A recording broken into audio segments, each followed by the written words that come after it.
What do you say to yourself when you don't achieve the goal you set? Do you feel disappointed or do you feel defective, like a failure?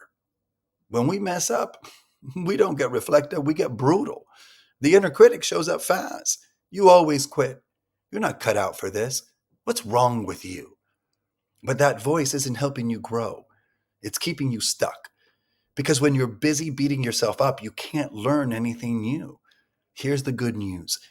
That messy moment after failure is the best time to develop emotional intelligence.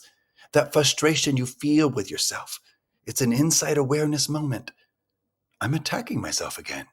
Ah, now pause and take a different action. Choose curiosity instead of self judgment. That's your turning point.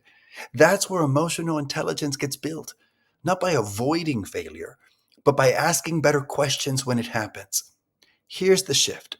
Instead of what's wrong with me, ask what's making this hard right now? Or what do I need that I've been ignoring?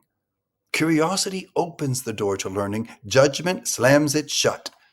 This isn't about letting yourself off the hook, it's about creating space to grow instead of shutting down. Emotional intelligence doesn't come from perfection, it comes from what you do when you fall short.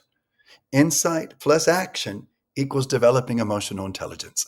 And it starts with one powerful choice: curiosity over criticism. Now, share this with someone you know needs to hear it. Thank you.